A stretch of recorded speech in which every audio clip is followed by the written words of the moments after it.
Good morning class. જય સ્વામિનારાયણ. આજે આપણે ધોરણ 12માં એસપીએનસીસી સબ્જેક્ટની અંદર યુનિટ નંબર 1માં ક્વેશ્ચન નંબર 9, ક્વેશ્ચન નંબર 10 અને ક્વેશ્ચન નંબર 11ની શરૂઆત કરવા જઈ રહ્યા છીએ. જય સરદાર સ્કૂલ ગોંડલથી આપનું હાર્દિક સ્વાગત છે. વેકેશનની રજા માણ્યા બાદ ફરીવાર આપણે આપણા સેમ 2ની અંદર શ્રી ગણેશ કરવા જઈ રહ્યા છીએ. સૌને અભિનંદન કે બીજું સત્ર પણ સારામાં સારું જાય એવી ભગવાન પાસે અભ્યર્થના. બરાબર. જેમાં આપણે જોશું ક્વેશ્ચન નંબર 10, શેર જપ્તી એટલે શું અને તેની વિધિ, પ્રક્રિયા કે તબક્કા જણાવો. બરાબર. ક્વેશ્ચન નંબર 10,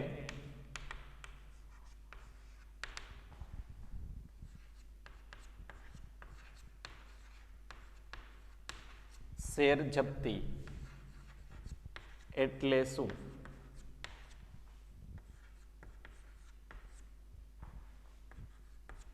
તેની વિધિ, પ્રક્રિયા સમજાવો. બરાબર. શેર જપ્તી એટલે શું, તેની વિધિ કે પ્રક્રિયા સમજાવો. ખાસ કરીને વાત કરીએ તો મોટા ભાગના જે પ્રશ્નો છે લક્ષણો, ઉપયોગિતા અને મહત્વ તરફ હોય છે. તો એવા પ્રશ્નોની અંદર દરેક મુદ્દાનો ક્રમ જાળવવો એ જરૂરી નથી, પણ જ્યારે આપણે કોઈ પ્રક્રિયા સ્વરૂપના, વિધિ સ્વરૂપના પ્રશ્નો હોય ત્યારે એનો ક્રમ છે એ જાળવવો ખૂબ જ અનિવાર્ય રહે છે. બરાબર. તો અહીંયા પણ દરેક પ્રશ્ન છે એ પ્રશ્નનો ક્રમ જળવાય તેનું ખાસ ધ્યાન રાખવાનું રહેશે. બરાબર. પહેલાની આપણે વાત કરીએ અર્થ.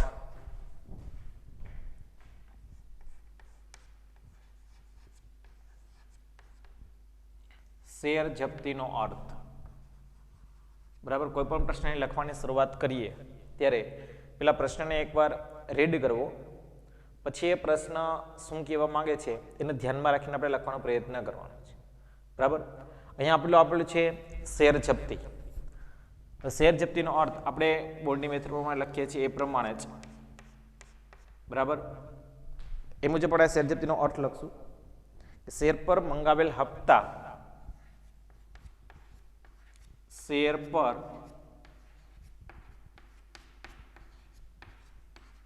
મંગાવેલ હપ્તા શેર ધારક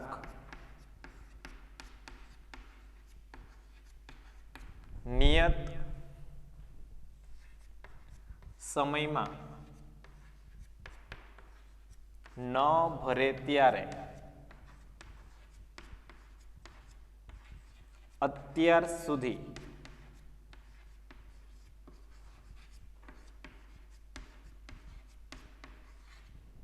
ભરપાઈ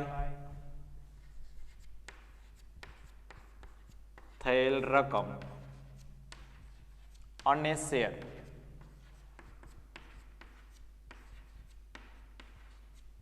બંને જપ્ત કરવામાં આવે તેને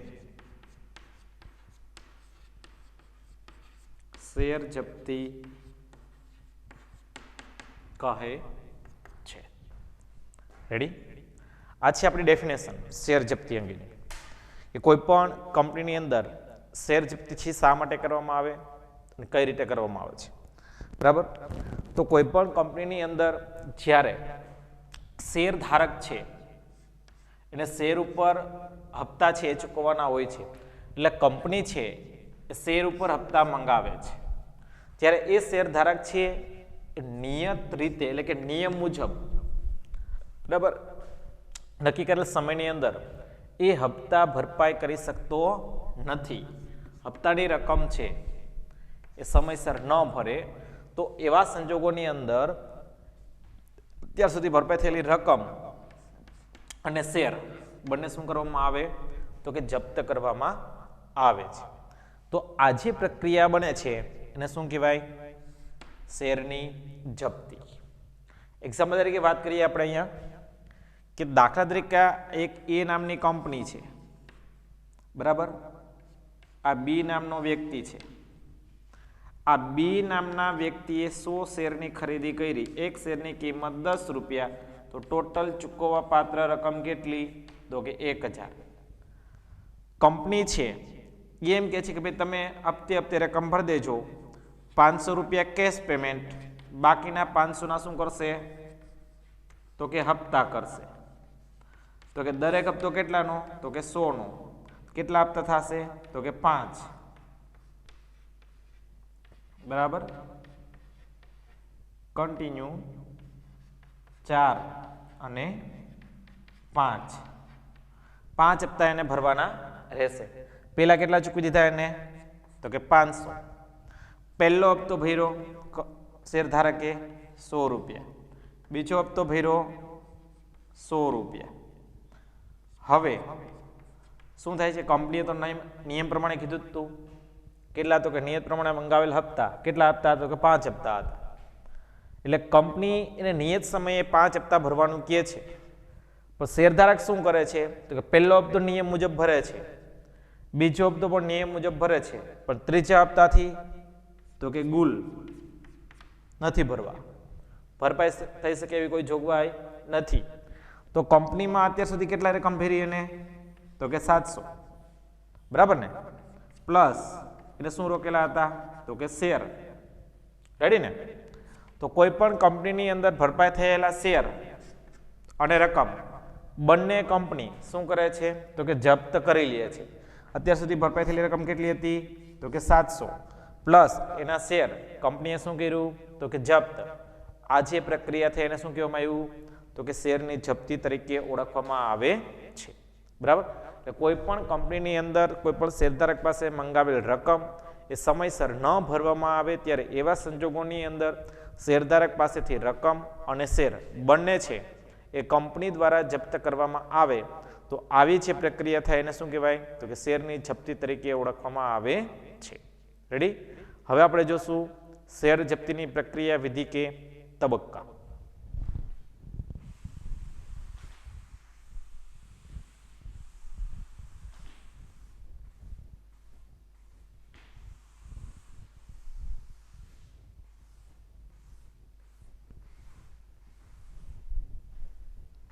બરાબર?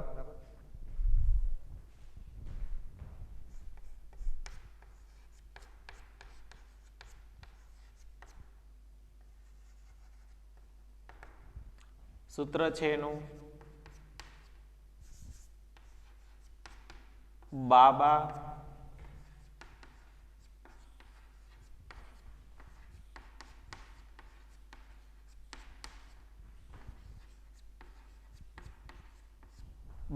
સ્મૃત્યે શેરનો જાણ.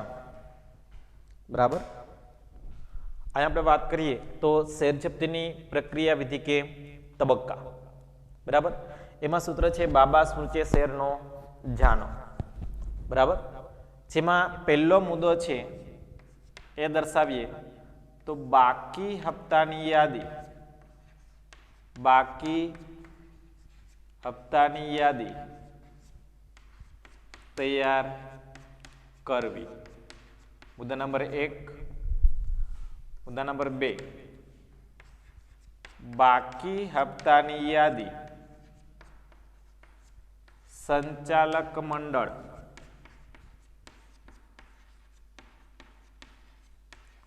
સમક્ષ રજૂ કરવી. ત્યારબાદ સ્મૃતિ પત્રો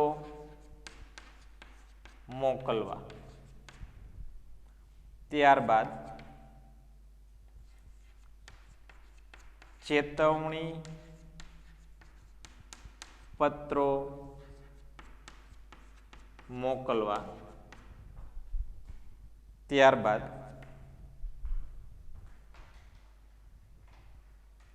શેર જપ્તીનો ઠરાવ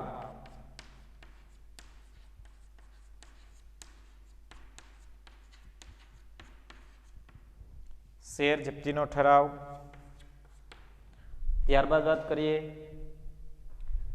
તો શેર જપ્તીની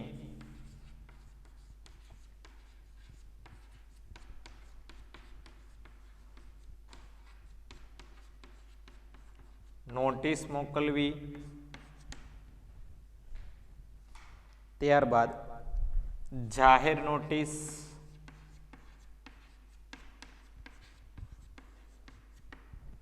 અને છેલ્લો મુદ્દો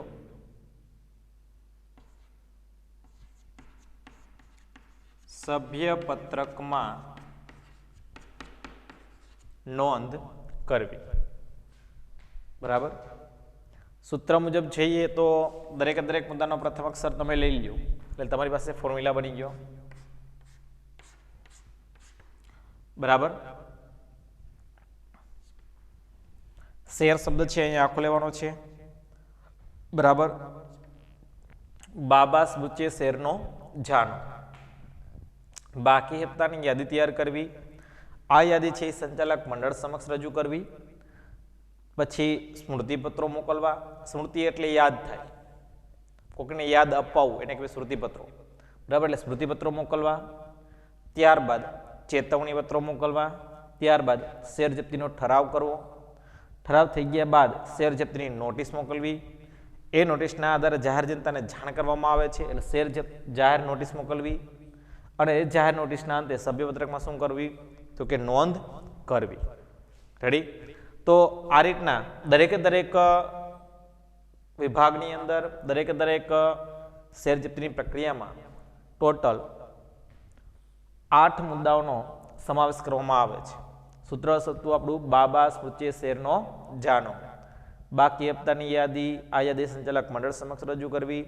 સ્મૃતિપત્રો મોકલવા. ચેતવણી પત્રો મોકલવા. શેર જપ્તીનો ઠરાવ કરવો. શેર જપ્તીની નોટિસ મોકલવી. જાહેર નોટિસ મોકલવી અને સભ્યપત્રકમાં નોંધ કરવી.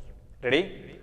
હવે બોર્ડની મેથડ પ્રમાણે ખાસ યાદ રાખજો કે તમને જ્યારે બી કોઈ પ્રશ્ન પૂછવામાં આવે ત્યારે આપણે એક મેથડને ખાસ ફોલોઅપ કરવાની કે જે કંઈ પ્રશ્ન પૂછેલો છે જેમ પહેલાં આપણે અર્થ લખ્યો, પછી લેટી છોડીને ફદડી કરીને એડિંગમાં લીધું પ્રક્રિયા બધા મુદ્દા તમારે દર્શાવી દેવાના.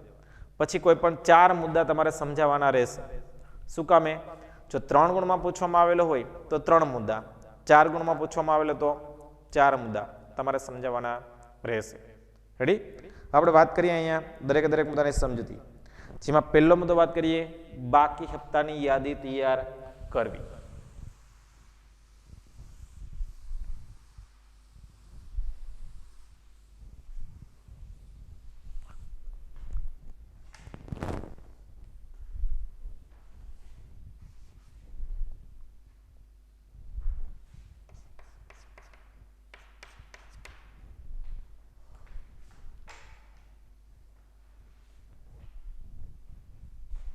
બરાબર.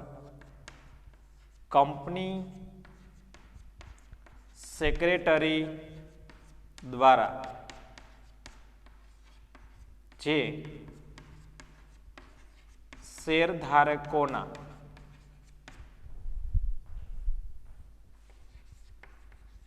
હપ્તા બાકી છે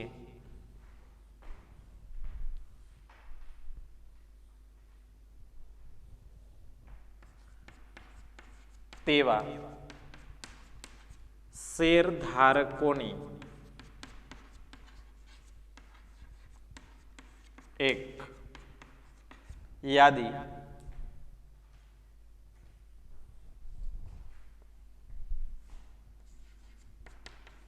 બેંક પાસેથી મંગાવે છે અથવા તો તૈયાર કરવામાં આવે છે. બરાબર. હવે ખાસ યાદ રાખજો, આગળનો મુદ્દો પણ આપણે ચર્ચા કરી ગયા છીએ એકવાર, ભરણા ચિઠ્ઠી. પ્રશ્ન બહુ ઇમ્પોર્ટન્ટ છે, ખાસ યાદ રાખજો. ભરણા ચિઠ્ઠી કોને કહેવાય?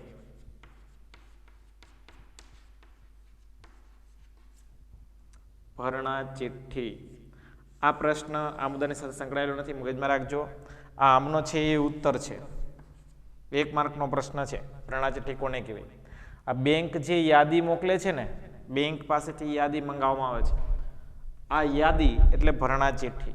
1 માર્કનો પ્રશ્ન તમને પૂછી શકાય, બરાબર. આપણે પહેલો મુદ્દો છે બાકી હપ્તાની યાદી તૈયાર કરવી, કે જે શેરધારકોના હપ્તા બાકી છે, શેરધારકોએ હપ્તા ભરેલા નથી, એવા તમામ પ્રકારના શેરધારકોના હપ્તા છે એ મંગાવવામાં આવશે. એ સમયસર હપ્તા ભરી શકે એટલા માટે એમને એક યાદી તૈયાર કરવામાં આવશે.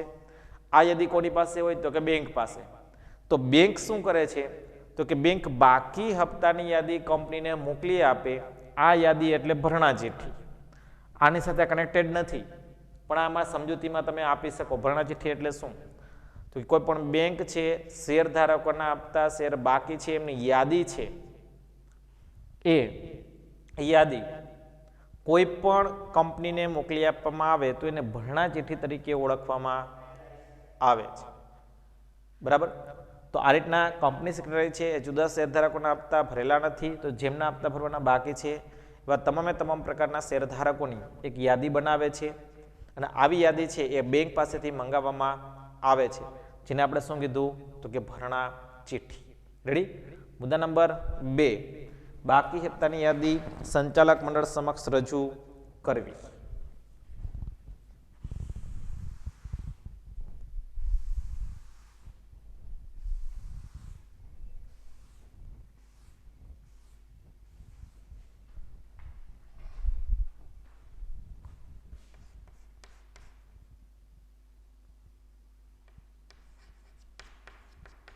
બાકી હપ્તાની યાદી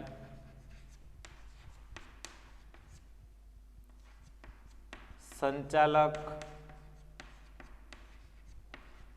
મંડળ સમક્ષ રજૂ કરવી.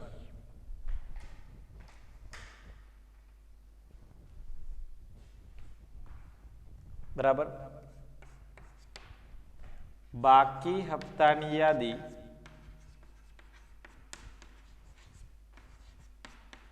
તૈયાર થઈ ગયા બાદ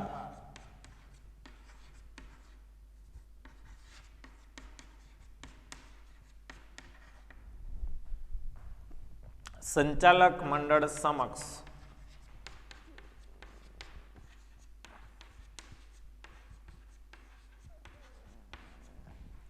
રજૂ કરવામાં આવે છે.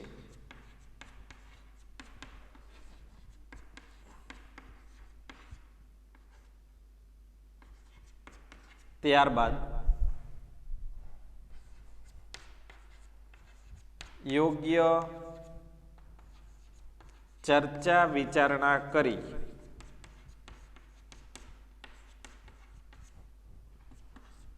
નિર્ણય લેવામાં આવે છે.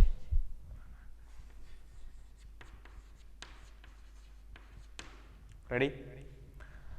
કોઈ પણ કંપનીની અંદર જે વ્યક્તિઓના હપ્તા બાકી છે એવા તમામ વ્યક્તિઓની એક યાદી બેંક પાસેથી મંગાવવામાં આવી. હવે આ યાદી છે કોની સમક્ષ તો કે સંચાલક મંડળ સમક્ષ છે એ રજૂ કરવામાં આવશે. સંચાલક મંડળ એટલે કે BOD, બોર્ડ ઓફ ડિરેક્ટર, એ સંચાલક મંડળ સમક્ષ રજૂ કરવામાં આવે, અને એ સંચાલક મંડળ સમક્ષ રજૂ થઈ જાય પછી એમની સાથે ચર્ચા વિચારણા કરવામાં આવે, અને ચર્ચા વિચારણાના અંતે કે ભાઈ હવે ભવિષ્યમાં શેરની જપ્તી નોટિસ મોકલવી કે કેમ, શેરની જપ્તી કરવી કે કેમ, એ અંગેનો ડિસિઝન છે એ લેવામાં આવતો હોય છે. એટલા માટે ચર્ચા વિચારણા કરી યોગ્ય નિર્ણય છે એ લેવામાં આવતો હોય છે. આમ બાકી હપ્તાની યાદી છે સંચાલક મંડળ સમક્ષ રજૂ કરવામાં આવે છે. પહેલા બાકી હપ્તાની યાદી તૈયાર કરી, એના આધારે એને સંચાલક મંડળ સમક્ષ રજૂ કરી, અને યોગ્ય ચર્ચા વિચારણાને અંતે હવે નોટિસ મોકલવી કે કેમ એ અંગેનો ડિસિઝન છે એ લેવામાં આવે છે. હવે વાત કરીએ આપણે તો કે સ્મૃતિપત્રો મોકલવા.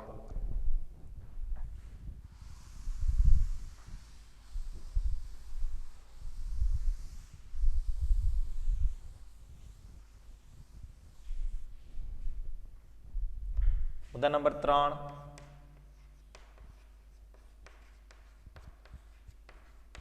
સ્મૃતિપત્રો મોકલવા.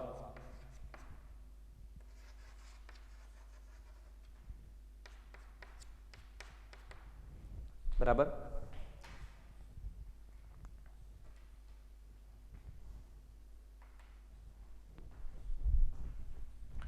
જે શેરધારકોએ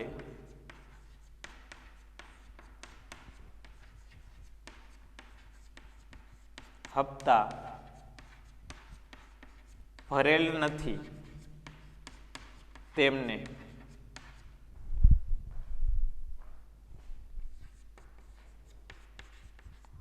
સ્મૃતિપત્રો મોકલવામાં આવે છે. સાથે સાથે બાકી રકમ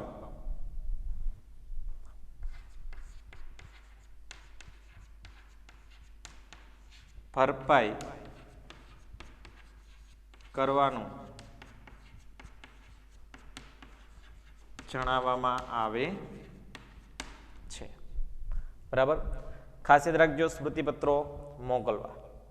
બરાબર, સ્મૃતિ એટલે શું? તો કે યાદ અપાવી, કે જે શેરધારકો હપ્તા ભરેલ નથી અથવા સમયસર હપ્તા ભરેલ નથી એવા તમામ પ્રકારના જે કંઈ શેરધારકો છે એ શેરધારકો પાસેથી એટલે યાદ અપાવી ભવિષ્યમાં નાણાં ભરવાના રહેશે એવી એક નોટિસ સ્વરૂપની માહિતી છે એમને મોકલવામાં આવે છે, કે જેમાં હપ્તાની રકમ છે એ દર્શાવેલી હોય છે. એટલે ભરપાઈ થયેલી રકમ છે સમયસર ભરવાનું આ સ્મૃતિપત્રોની અંદર જણાવવામાં આવે છે, જેનાથી શેરધારકો છે સમયસર પોતાના નાણાં છે એ કંપનીને પરત કરી શકે, બાકી રકમ ભરપાઈ કરી શકે એવા પ્રયત્નો છે એ કરવામાં આવતા હોય છે.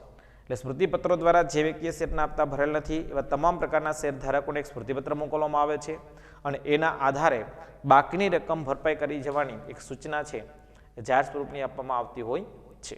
બરાબર, અને પછીના મુદ્દાની વાત કરીએ તો ચેતવણી પત્રો મોકલવા. મુદ્દા નંબર 4, ચેતવણી પત્રો મોકલવા.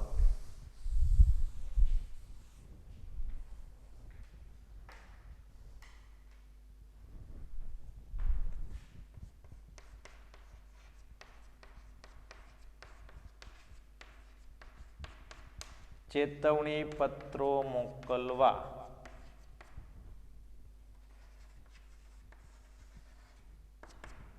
બરાબર,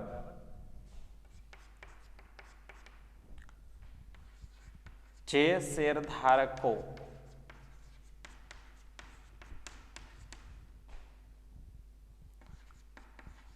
સ્મૃતિપત્ર આપવા છતાં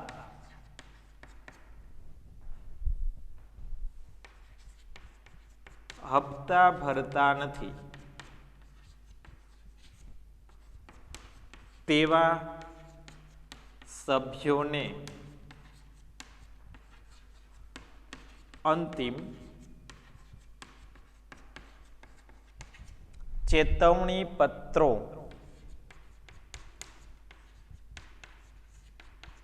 મોકલવામાં આવે છે.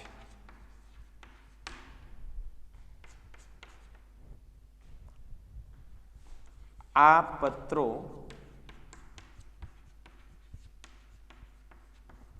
રજિસ્ટર્ડ પોસ્ટથી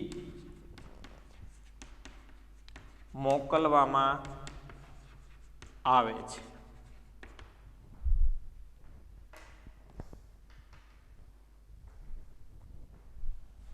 બીજું, પત્ર મળ્યાના 14 દિવસ બાદ રકમ પ્લસ વ્યાજ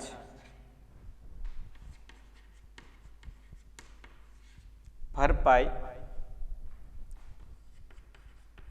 કરવાની સૂચના આપવામાં આવે છે. એક 14 દિવસ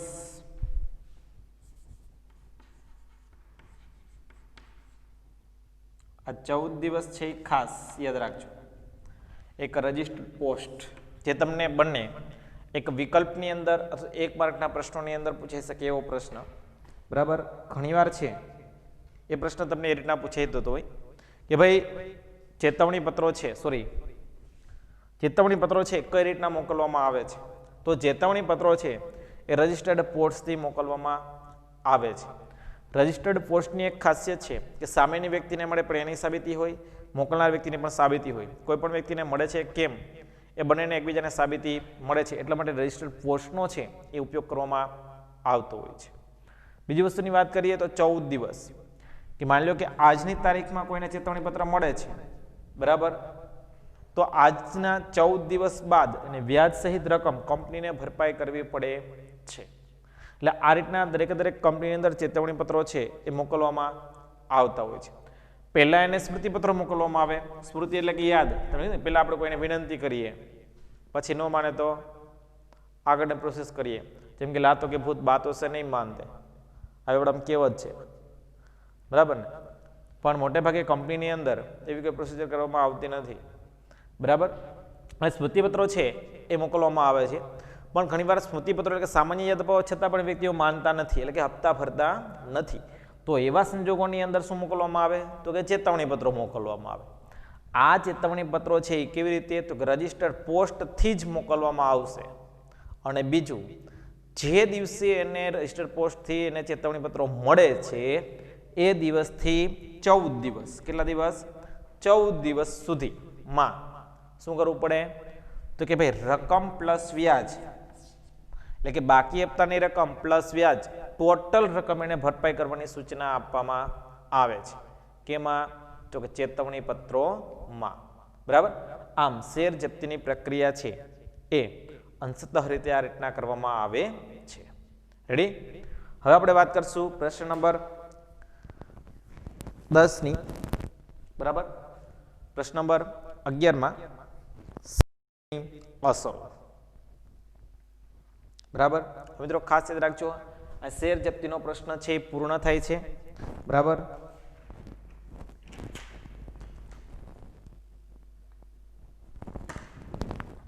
હવે આપણે વાત કરીએ પ્રશ્ન નંબર 11, શેર જપ્તીની અસરો.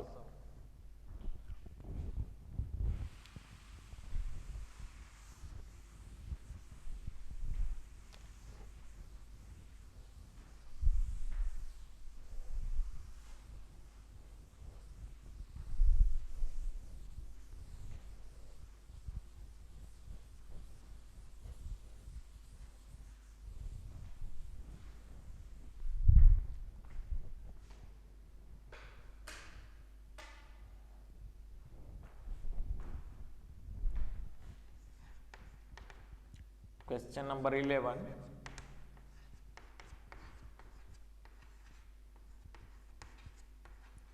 શેર જપ્તીની અસરો જણાવો. 2 ગુણ. આ 2 ગુણની અંદર પૂછવામાં આવતો પ્રશ્ન છે, યાદ રાખજો, બરાબર. આમ તો તમને એ રીતના બી પૂછી શકાય કે ટૂંક નોંધ લખો શેર જપ્તી, તો તમારે અર્થ, સમજૂતી અને અસરો છે એ તમે દર્શાવો, તો તમારો 3 ગુણનો પ્રશ્ન છે કમ્પ્લીટ થઈ જાય. આપણને એમ થાય ભાઈ એ કઈ રીતના એમ, બરાબર. તમને ટૂંક નોંધ પણ પૂછવામાં આવશે કે ટૂંક નોંધ લખો શેર જપ્તી. તો જ્યારે શેર જપ્તીની ટૂંક નોંધ તમને પૂછવામાં આવે ત્યારે તમારે ખાસ યાદ રાખવાનું કે આ પ્રશ્નની અંદર પહેલાં આપણે અર્થ દર્શાવશું, પછી સમજૂતીના 2 પેરેગ્રાફ દર્શાવશું અને ત્યારબાદ શેર જપ્તીની અસરો દર્શાવશું, બરાબર. એટલે અર્થનો 1 માર્ક, સમજૂતીનો 1 માર્ક અને અસરો છે એનો 1 માર્ક. એટલે આ રીતના તમારા 3 માર્ક છે ડિવાઈડ થઈ જાય છે, બરાબર. ઘણીવાર છે અર્થનો અડધો માર્ક પણ મળવાપાત્ર રહેતો હોય છે, બરાબર. એ બોર્ડની મેથડ પ્રમાણે બોર્ડ જે રીતના કી બનાવે છે એ પ્રમાણે બોર્ડના મૂલ્યાંકનકાર છે એ તમારા પેપરનું મૂલ્યાંકન છે એ કરતા હોય છે. તો આ રીતના દરેક પેપરની અંદર કઈ રીતના માર્ક્સ આપેલા છે, કઈ રીતના પ્રશ્ન પૂછવામાં આવેલો છે, એની સમજૂતી સાથે જ આગળ વધવાનું રહેતું હોય છે. દરેક પ્રશ્ન વ્યવસ્થિત રીતે લખાય છે એવા પ્રયત્નો આપણે કરવાના હોય છે, બરાબર. તો 2 માર્ક્સનો પ્રશ્ન છે એ આપણે આ રીતના પૂછી શકાય છે કે શેર જપ્તીની અસરો જણાવો. જો પ્રશ્ન તમને આ 3 ગુણમાં પૂછે તો તમારે શું લખવાનું છે? અર્થ, સમજૂતી અને તેની અસરો. રેડી? હવે આપણે વાત કરીએ શેર જપ્તીની અસરો. પ્રશ્ન નંબર 11, શેર જપ્તીની અસરો જણાવો. તમને આ રીતના પણ પૂછી શકાય શેર જપ્તી એટલે શું, તેની અસરો જણાવો. તો પહેલા આપણે અર્થ લખવાનો, પછી એની અસરો લખવાની. અથવા ટૂંક નોંધ લખો શેર જપ્તીની અસરો. બરાબર, ચાલો ઓકે. શેર જપ્તીની અસરો આપણે દર વખતે લખીએ છીએ એ પ્રમાણે શેર જપ્તીની અસરો નીચે મુજબ છે. બરાબર, આપણે હેડિંગ બાંધશું અસરો.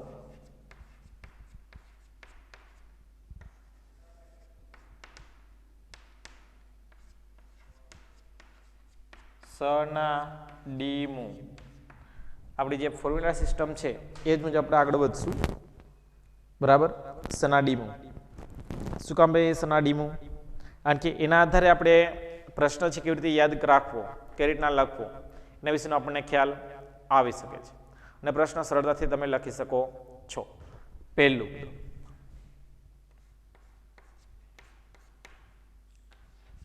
શેર જપ્તીના કારણે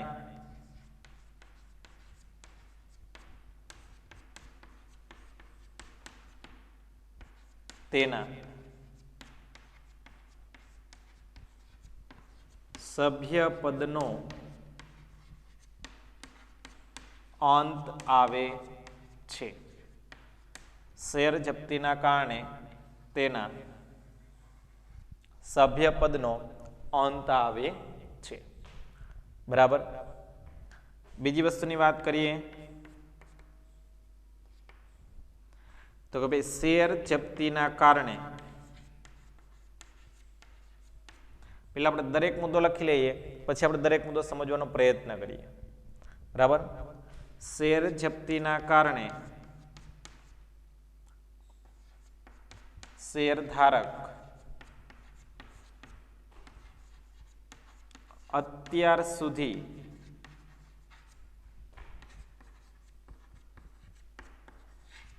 ભરપાઈ કરેલા નાણાં ગુમાવે છે. બરાબર. હવે ખાસ ધ્યાન આપજો, બે મુદ્દાની આપણે વાત કરીએ છીએ. નાણાં ગુમાવે છે. બરાબર, સ અને ના બે મુદ્દા. એક શેર જપ્તીના કારણે સભ્યપદનો અંત આવે છે. પ્રશ્ન આપણે શેર જપ્તીના સભ્યપદનો અંત કેમ? બરાબર, તો આપણે આગળ જોઈ જ ગયા છીએ. ડેફિનેશનની અંદર તમને ખબર હોય તો ડેફિનેશનમાં આપણે એવું કીધું હતું કે શેરધારક છે ને નિયત સમયની અંદર હપ્તા ભરવાના હોય છે. શેરધારક ભરતો નથી. મેં તમને ઉદાહરણ આપેલું હતું 500 કેશ પેમેન્ટ, 100 રૂપિયાના બે હપ્તા, ટોટલ રકમ તમારી 700 થઈ. તો આ જે રકમ છે એ રકમ કંપનીને ભરપાઈ થયેલી હોય છે. બરાબર, તો ભરપાઈ થયેલી રકમ એટલે અત્યાર સુધી ભરપાઈ થયેલી રકમ કેટલી થઈ? તો કે 700. બરાબર ને? તો એ 700 રકમ છે એ તો જાય જ છે, સાથે સાથે એના સભ્યપદનો પણ શું આવી જાય છે? તો કે અંત આવી જતો હોય છે. કે કોઈ પણ કંપનીની અંદર જ્યારે શેરધારક શેરના હપ્તા સમયસર ભરતો નથી તો એવા સંજોગોની અંદર એમનું સભ્યપદ ચાલુ રાખવું કેમ એ કંપની ડિસિઝન લે છે. પણ ઘણીવાર એવું પણ બને કે કંપનીની અંદર સમયસર હપ્તા ન ભરવાના કારણે દરેકે દરેક શેરધારક છે એમનું સભ્યપદ છે એ પૂર્ણ કરી દેવામાં આવતું હોય છે. શું કામે? કારણ કે એ શેર વેચી પણ નહીં શકે, ડિવિડન્ડ પણ મેળવી નહીં શકે. બરાબર, ભવિષ્યમાં જે કંઈ નફો નુકસાન થશે એમાં એ ભાગીદાર બની શકશે નહીં, કંપનીની સભામાં ભાગ લઈ શકશે નહીં. ઘણા બધા પ્રયત્નો છે એમના તરફથી કરવામાં આવતા હોય છે પણ એ થઈ શકશે નહીં. બરાબર, એટલે અહીંયા દરેકે દરેક કંપની છે એ શેરધારકના સભ્યપદનો અંત લાવે છે. ક્યારે? કે જ્યારે શેરધારક સમયસર હપ્તા ભરતો નથી ત્યારે.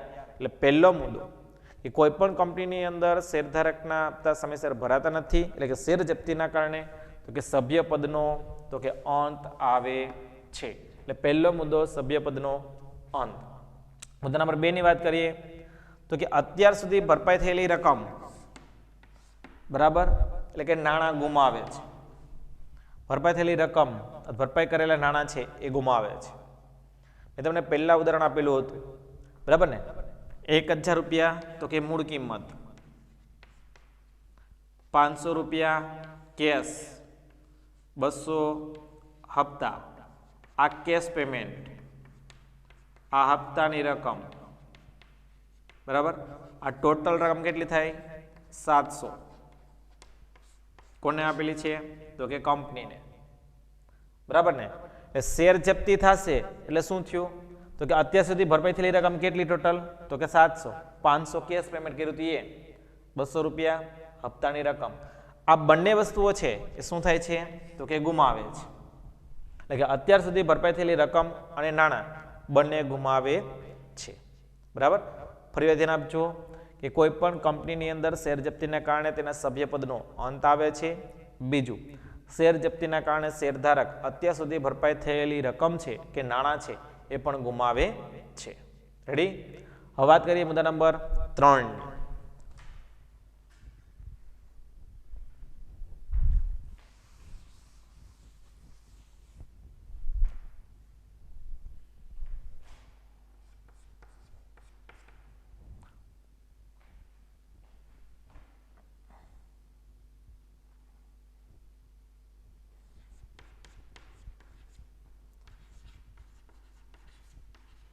શેર જપ્તીના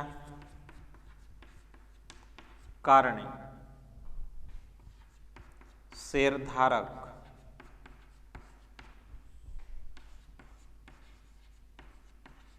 ડિવિડન્ડ ગુમાવે છે.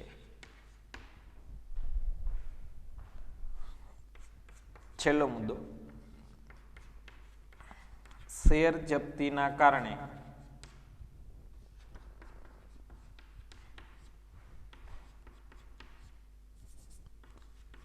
કંપનીની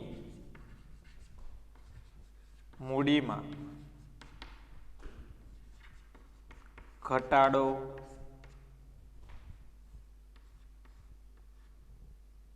થાય છે. બરાબર? કંપનીની મૂડીમાં ઘટાડો થાય છે, ડિવિડન્ડ ગુમાવે છે. સૂત્ર મુજબ સનાડીમું, બરાબર? શેર જપ્તીની 4 અસરો. સૂત્ર હતું સનાડીમું, સભ્યપદનો અંત, નાણાં ગુમાવે, ડિવિડન્ડ ગુમાવે. છેલ્લો મુદ્દો, મૂડીમાં ઘટાડો થાય. તો એ કઈ રીતના શક્ય બને છે એની આપણે ચર્ચા કરીએ.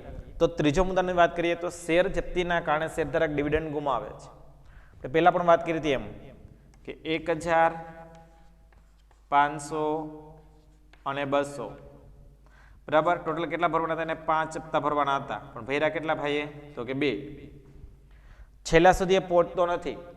જો એ છેલ્લા સુધી પહોંચી ગયો હોત તો એને ડિવિડન્ડ પણ મળત, બરાબર?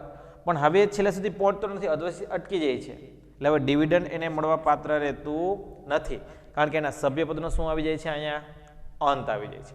એટલે કોઈ પણ કંપનીની અંદર શેરધારકના શેરના જપ્ત થાય છે ત્યારે એવા સંજોગોની અંદર સભ્યપદનો અંત આવે છે, સભ્યપદમાંથી નામ નીકળે છે. એટલે એન્યુઅલ એની મીટિંગ છે, એન્યુઅલ જનરલ મીટિંગ જેને એજીએમ કહેવામાં આવે છે, એ એન્યુઅલ જનરલ મીટિંગ સુધી પહોંચી શકતો નથી. પરિણામે શું થશે? તો કે એના સભ્યપદનો અંત આવે છે. હવે એના સભ્યપદનો અંત આવી ગયો એટલે ડિવિડન્ડની વહેંચણીમાં એનું નામ આવશે નહીં. પરિણામે શું થશે? તો કે શેર જપ્તીના કારણે શેરધારકને ડિવિડન્ડ પણ મળતું નથી, એટલે કે શેરધારક ડિવિડન્ડ ગુમાવે છે. રેડી? એના પછીની વાત કરીએ તો છેલ્લો મુદ્દો, તો કે કંપનીની મૂડીમાં ઘટાડો થાય છે. ભાઈ કંપનીની મૂડીમાં ઘટાડો કઈ રીતના? કે કોઈ પણ કંપની છે જ્યારે એને શેર ઇસ્યુ કર્યા હોય ત્યારે નક્કી કર્યું કે ભવિષ્યમાં આપણને આટલા મૂડી છે એ મળશે, એનો ટોટલ રેશિયો છે અગાઉથી નક્કી હોય, બરાબર? ધારો કે કંપનીએ છે એ 1000 શેર ઇસ્યુ કરેલા છે, બરાબર? કંપની 1000 શેર ઇસ્યુ કરેલા હતા, એક શેરની કિંમત 10 રૂપિયા હતી. ટોટલ કંપનીને મળવાપાત્ર રકમ કેટલી છે? તો કે 10,000, બરાબર? હવે શું થાય છે?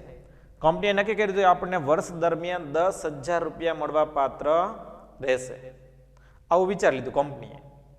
પણ થાય છે કેવું કે કંપની જે વિચારથી ચાલે છે એ પ્રમાણે કેટલાક શેરધારક એવા હતા, માની લો કે આ 1000 શેરમાંથી 10 શેરધારકો એવા છે, 100 શેરધારકો એવા છે કે જેમણે શેર લીધેલા છે. 100 શેરધારકોએ 10 શેર લીધેલા છે, બરાબર? 100 શેરધારકો છે એમણે 10 શેર લીધા છે. ટોટલ કેટલા થયા તો કે 1000 શેર, બરાબર. હવે 1000 શેરના આપતા નહીં આવે તો કંપનીને એટલું નુકસાન થશે. કેટલું તો કે 1000. કંપનીએ કેટલો વિચાર કર્યો હતો તો કે ભાઈ આપણને તો 10,000 મળવા પાત્ર રહેશે, પણ વર્ષ પૂરું થાય કે ન થાય એ પહેલા એને ખબર પડી કે આ 1000 રૂપિયા હવે મળવા પાત્ર નથી, બરાબર. એટલે કંપનીને હવે કેટલા મળશે તો કે 9,000, બરાબર. તો આ જે આંકડા જોવા મળ્યા એ ખરેખર કંપનીની ધારેલી મૂડી છે એમાં શું કર્યો એને તો કે ઘટાડો કર્યો. એટલે કોઈ પણ સંજોગોની અંદર જ્યારે જ્યારે પણ શેરની જપ્તી કરવામાં આવે છે તો એવા સંજોગોની અંદર કંપની જે રકમથી એડવાન્સમાં ચાલે છે એ પ્રમાણમાં એની મૂડીમાં શું થાય છે તો કે ઘટાડો જોવા મળે છે. એટલે શેર જપ્તીના કારણે કંપનીની મૂડીમાં ઘટાડો થાય છે, બરાબર. ફરી ધ્યાન આપજો. શેર જપ્તીની અસરો જણાવો. 2 ગુણની અંદર તમને પૂછી શકાય તો કઈ રીતના તમારે લખવાનું છે, બરાબર. આપણે હેડિંગમાં દીધું શેર જપ્તીની અસરો, કૌંસમાં સૂત્ર લખી નાખવાનું સનાડીમું. બોર્ડની મેમ્બરની અંદર આપણે લખવાની જરૂર નથી પણ તમે યાદ રાખવા માટે લખી શકો છો. પ્રશ્ન આપણે સરળતાથી લખી શકાય એટલા માટે આપણે ફોર્મ્યુલા સિસ્ટમને ફોલોઅપ કરીએ છીએ, બરાબર. એટલે પહેલો મુદ્દો શેર જપ્તીના કારણે સભ્યપદનો અંત.